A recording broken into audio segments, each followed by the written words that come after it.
आजी पणजीने दिलेली पण्याची देण आपण जपली पाहिजे.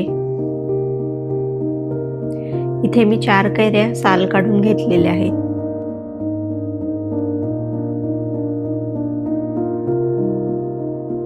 वाटीभर पाणी घालून कुकरला 4 शिट्ट्या काढून घ्यायच्या आहेत.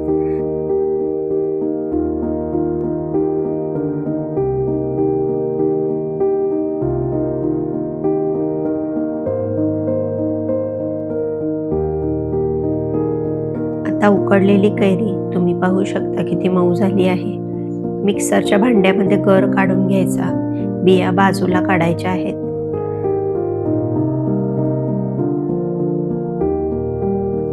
चवीनुसार मीठ, अर्धा चमचा चाट मसाला, अर्धी वाटी गूळ घालते.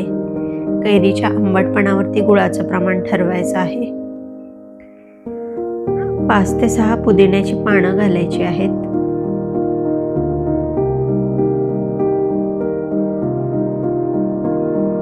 मिक्सरला बारीक पेस्ट करून घ्यायची आहे. तुम्ही पाहू शकता अशी स्मूथ पेस्ट आपल्याला बनवून घ्यायची आहे.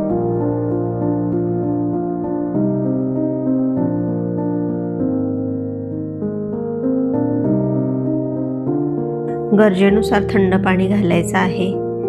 बनवलेलं पणं फ्रीजमध्ये आठवडाभर चांगलं राहतं. जेव्हा जेव्हा शक्य आहे तेव्हा कोल्ड्रिंक्स ऐवजी असं पौष्टिकपणं मुलांना बनवून दिलं पाहिजे.